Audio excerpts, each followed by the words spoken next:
去日本淨係睇花草樹木 out 啦。其實日本人最變態嘅係佢哋嘅造景能力，一年四季用花海、煙花、燈光同冰雪，硬係砌出咗4個世界級嘅名場面。尤其係冬天嗰個，真係靚到我有巨物恐懼症嘅。最正嘅係呢4個地方唔使駁巴士，純 JR 直達，啱晒想睇靚景又怕麻煩嘅你。春天每年4月尾去麗木園睇紫藤花，幾百棵樹掛落嚟，好似紫色瀑布咁。夜晚開燈，簡直就係阿凡達嘅世界。搭 JR 去竹利花會公園站，記住入場費係海鮮價，花越靚就會越貴，預算2000蚊左右啦。秘訣係一定要下晝4點鐘就要入場，一張飛可以睇晒日頭同夜晚，咁先抵。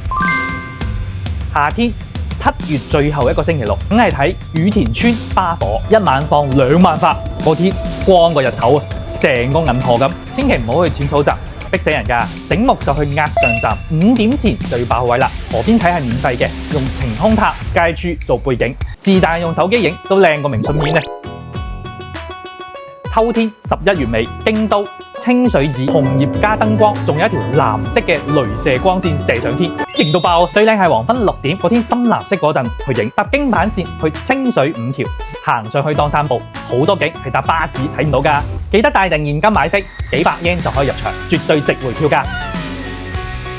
冬天2月頭，北海道雪祭，啲雪雕成層樓咁高，砌成個月㗎，但係得7人命，遲啲去都溶晒。想影相靚，頭2日一定要朝早7點鐘去，雪雕最白淨，公園免費任行，但嗰1000yen嘅電視塔門票好慳，一定要上去望落嚟，成個雪之城睇晒。所以話日本4季最勁嘅唔止係大自然，仲有一班好黐線咁執着嘅日本人，每一季都有一個值得你專程飛過去嘅人做絕景。Follow Benny 分享更多驚喜攻略俾你。